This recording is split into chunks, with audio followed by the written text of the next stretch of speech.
अंधेरी हवेली का रहस्य। गांव में एक पुरानी विशाल हवेली थी जिसके बारे में कहानियां सदियों से चली आ रही थीं। लोग कहते थे कि उस हवेली में किसी जमाने में एक राजा का परिवार रहता था, लेकिन एक रात अचानक सब गायब हो गए।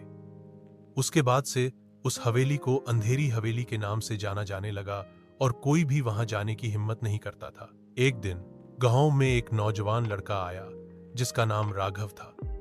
राघव शहर से आया था और उसे इन भूतों और कहानियों पर कोई विश्वास नहीं था।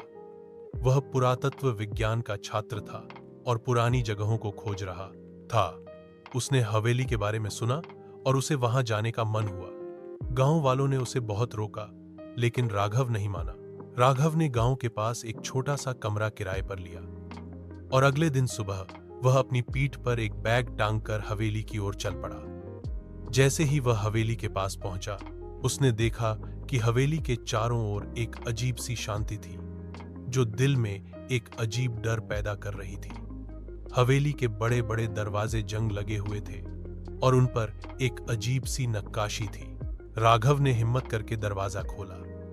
अंदर एक गहरी डरावनी खामोशी थी। हवेली के गलियारे धूल से भरे थे और दीवारों पर मकड़ी के जाले लटक रहे थे। जैसे ही वह अंदर गया, हवा का एक तेज झोंका आया और दरवाजा अपने आप बंद हो गया। राघव ने वापस जाने की कोशिश की, लेकिन दरवाजा नहीं खुला। वह थोड़ा घबराया, लेकिन फिर उसने सोचा कि यह सिर्फ हवा का काम है।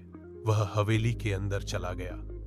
कमरों में पुराने फर्नीचर, टूटे हुए बर्तन और बिखरी हुई किताबें थीं। हर जगह एक उदासी और रहस्य की गंध थी। जैसे ही वह एक कमरे से दूसरे कमरे में जा रहा था, उसे पीछे से किसी के चलने की आवाज सुनाई दी।